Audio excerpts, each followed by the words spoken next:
Welcome back to Your Average Investor, everybody. Today we've got an important announcement. We will be starting our first small account challenge. And here's how it's going to work. Actually, first off, if you haven't hit that subscribe button, because we've got another exciting announcement that's going to happen when we hit 100 subscribers, which is probably going to happen in the next day or two. So you'll want to stay tuned for that. This is what we're doing though. We're taking this $1,000 account. This is a live account that I just opened, put $1,000 in, and we're going to be spinning this up until there's 100 shares of the S&P 500. Right now, the S&P 500 is trading at like $530 a share, so that'd be $53,000 of account value. But it might be more or less of that by the time we get 100 shares. And so the idea is we want to just get $1,000 turned into 100 shares of the S&P 500.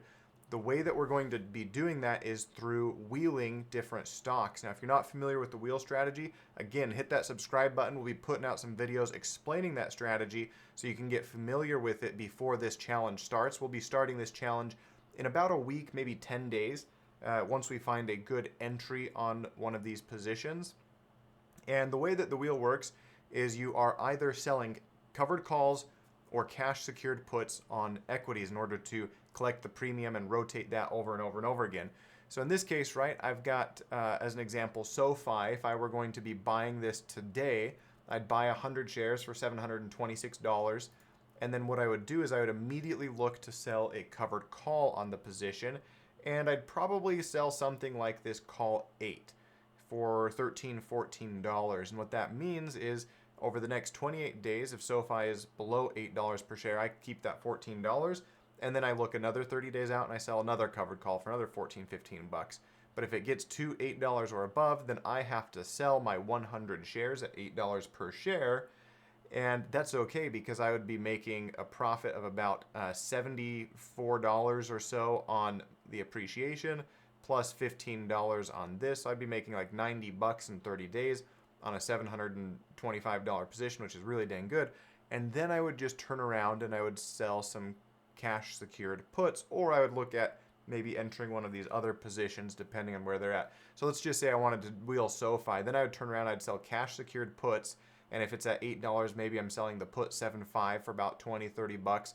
And it would lock up $700 of my capital to secure that position, or 750 if I do the 7.5, right? And then I would receive the premium for that. And if SOFI dips below 7.5, then I have to buy 100 shares at 7.5 per share.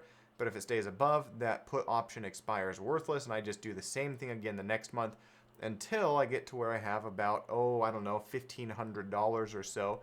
And then at that point, I'd be looking at a different basket of stocks with, or potentially some of these same ones, but maybe a little more diversified, or maybe I'd do a double lot of SOFI, but it opens up more stocks, right? I'd be able to maybe look at eventually, well, Palantir I think is above 20 right now.